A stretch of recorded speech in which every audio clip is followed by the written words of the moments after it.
Thanks for watching this portion of Garage Logic on our YouTube channel, and thanks to our friends at Everest Men's Health for supporting this. Go to everestmenshealth.com to see if their team can help you with stronger energy and better health. And catch the Garage Logic podcast wherever you listen to your favorite podcasts. Boys, you know what? What's up, Joe? Nothing makes sense. I'll say. No matter where I look, I'm being very serious. Nothing makes sense. Biden administration approves largest ever permanent increase to food stamp program. Claims the effort will stabilize our democracy.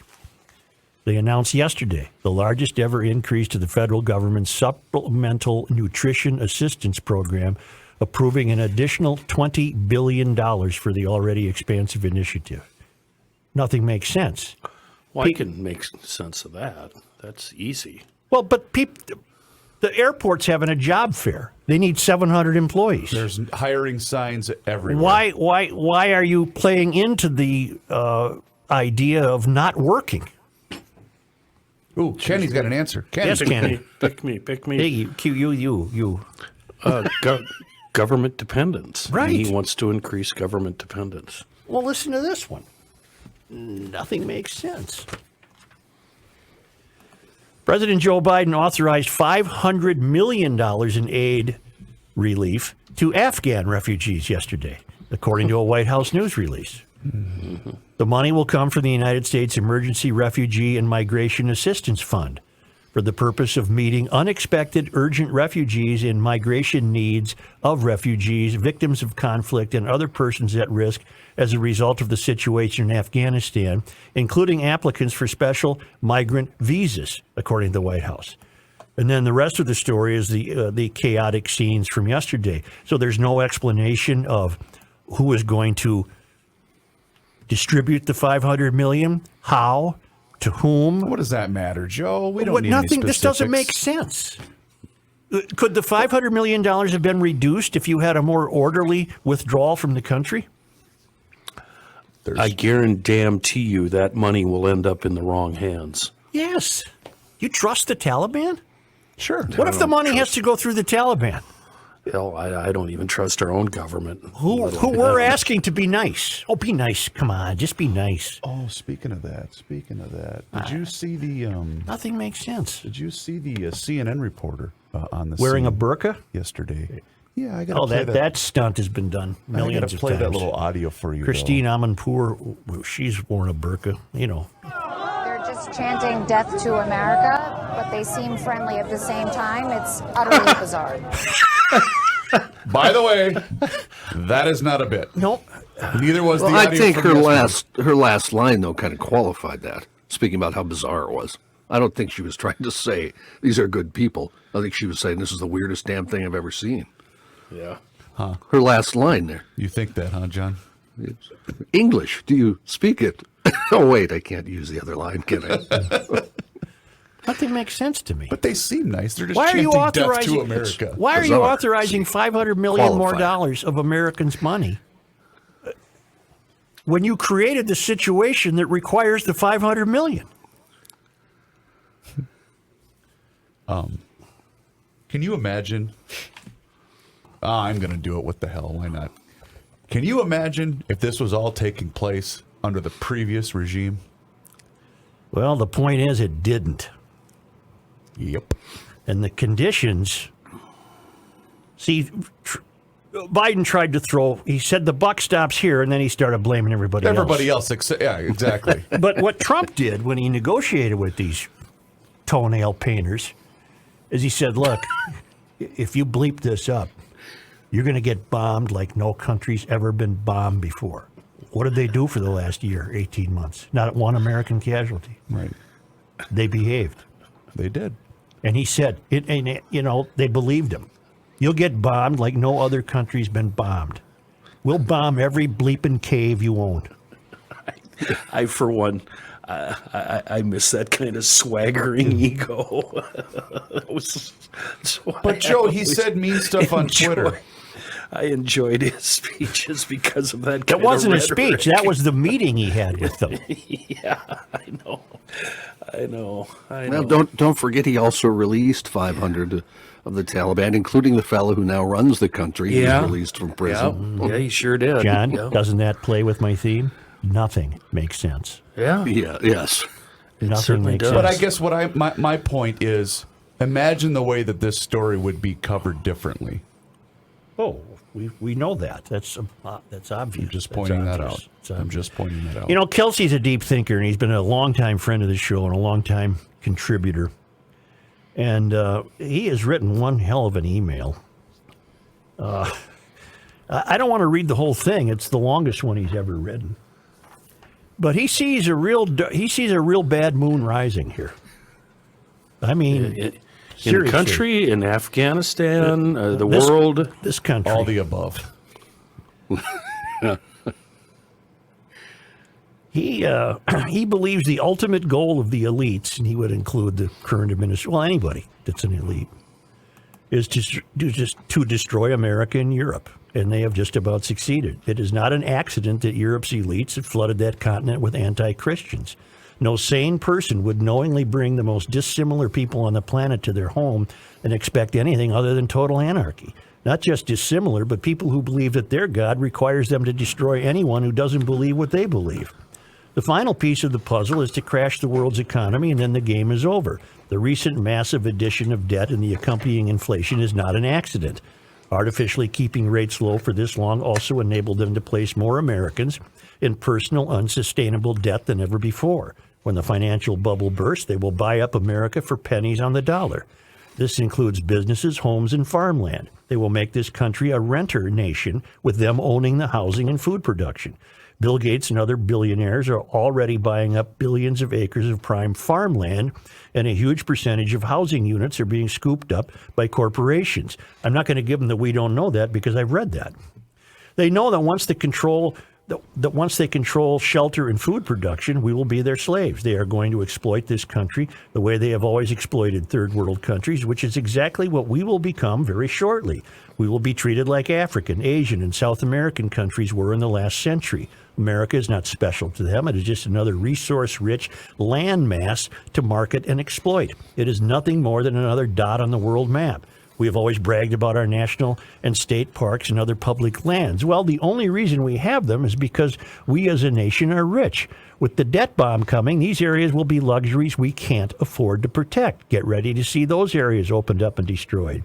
Finally, they have done everything in their power to demoralize and destroy America's domestic police forces. And they are also working on making our military obsolete. I believe that they will attempt to combine the two in some fashion. They're currently trying to federalize elections, and soon they will federalize policing. You won't have local police. They will be under the umbrella of the federal government, just what the Founding Fathers warned us against. I fear that there is no hope of keeping this as one nation. Attempts at secession and ultimately civil war is inevitable. He also said, get ready for an Afghan version of Ilhan Omar in this country. I think he's right. Get ready for an Afghani Ilhan Omar. He has the capabilities of thinking very, very dark thoughts. Mm-hmm. He backs it up with, history and understanding of world politics. Does he give any kind of solution, any kind of answers? How do we stop this? How do we turn this around? How do we take back the country? Anything? No. Well, that's your assignment for tomorrow, Kelsey. Well, there is no answer to that except the answer we've come up with is to push back, however successfully, it's futile. Unsuccessfully, we've been able to. But just the first two stories I mentioned don't make sense. You're going to increase food stamps by $20 billion at a time when employers can't even find help. You could go be making a living. And two, he authorizes $500 million yesterday in relief aid to Afghan refugees. Well, what? I have a question. Hold up.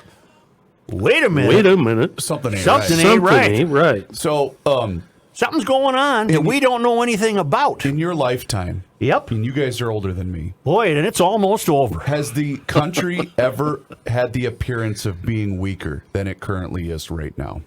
I'm talking every single aspect of this country. Has it ever appeared weaker? The lead up to World War II. Yeah. Okay. Joe? Oh, the botched Bay of Pigs, Yeah. the dreadful way that the Vietnam involvement ended after losing 56,000 Americans. Yeah. And the 70s in general, in that era you're talking about, Joe, right after when we had all the economic problems, I to will go draw on a with distinction. Vietnam. Okay. I will attempt to draw a distinction.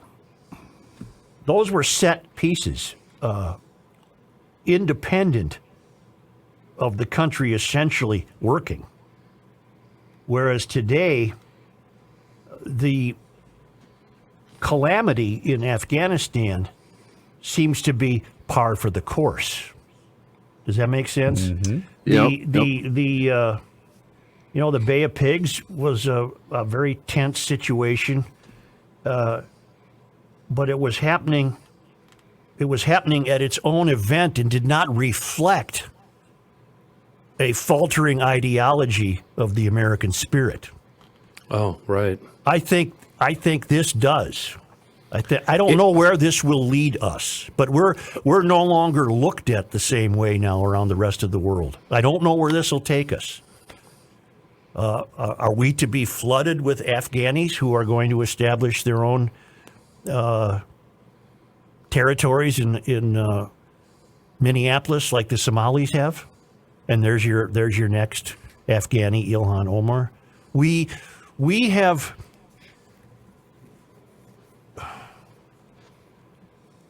To quote Bill Maher, of all people. Oh, boy. I know. Ugh. We've been behaving as a silly people. Yeah, well, damn it, I hate when he's right. We're worried about whether Mr. Potato Head has a unit, to paraphrase him. Do you think the Chinese give a damn that there's a Chinese caricature in a Dr. Seuss book? No. We care, but do. not Chinese. We're We have lost or are rapidly losing what has identified us as Americans. And unlike the Bay of Pigs, and unlike Vietnam, which was dreadful and long, those were one-offs. As horrific as they were to the people who lost loved ones. Because this just seems like a wave of one bleep storm after another. Yeah, this just seems like the new norm now. So, what needs to happen in order to bolster the American spirit to bring us all together again? The last time we were all together was the day after 9/11.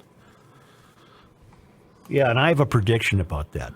And is that what we need to No. get back to the center? No, my prediction would be, God forbid another 9/11 happen. I don't think it would bring us together. It wouldn't. I don't It think, would result not in like it finger did pointing. 21 years ago. No, it would result in finger pointing. Or 20 years 20 ago. years ago. Yeah.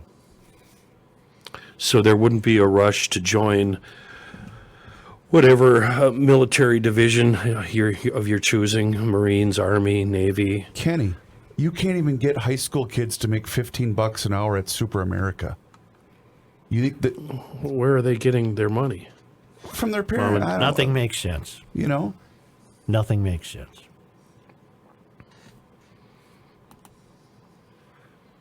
I'm afraid you're right.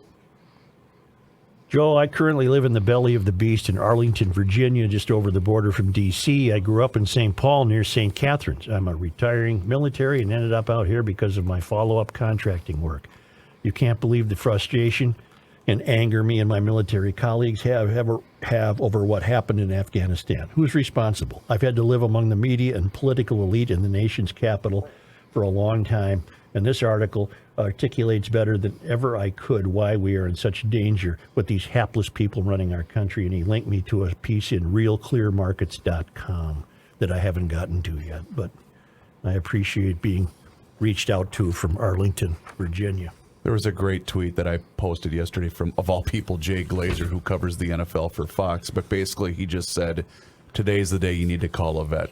Mm-hmm. Call a vet, reach out, talk to somebody, because this is a hard day for those. Thinking about a vet I know that wanted to go over there and joined up right after high school and was in there and in the S, as they say, pretty heavily, and got back home and couldn't live with himself and tried suicide.